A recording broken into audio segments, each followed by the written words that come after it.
Zachée courut alors en avant et grimpa sur un arbre, un sycomore, pour voir Jésus qui devait passer par là.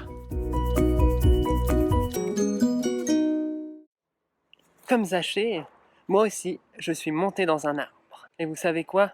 Je redécouvre mon jardin sous un tout autre angle de vue. Je le vois même mieux depuis ici. J'aime bien l'histoire de Zachée parce qu'elle sort de l'ordinaire. Elle sort du cadre. Elle m'étonne.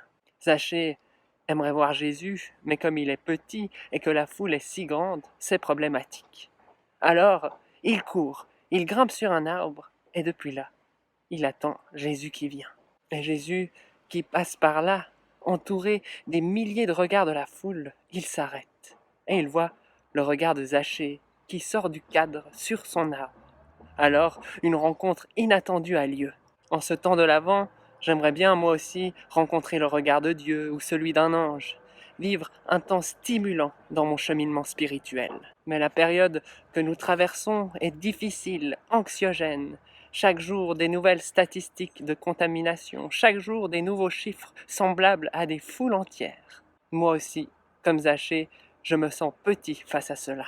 Alors, comme lui, j'ai décidé de prendre un peu de hauteur, de changer mon angle de vue sur le quotidien.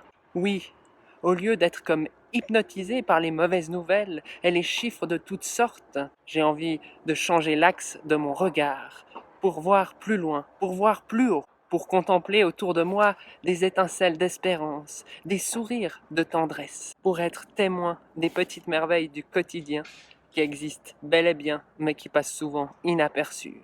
Pendant ce temps de l'Avent, j'aimerais me nourrir de ce qui me donne de l'espérance, de la confiance, de la paix, de ce qui nourrit ma relation avec Dieu, avec le Christ. Et pour cela, j'ai pris un peu de hauteur, un peu de distance avec ce qui m'oppresse. À travers cette contemplation qui sort du cadre, cette écoute de celui qui vient, j'espère, comme Zachée, pouvoir m'émerveiller de la présence de Dieu, qui lui aussi vit tout ce que nous vivons, qui lui aussi, encore et toujours, vient naître au sein même de notre quotidien.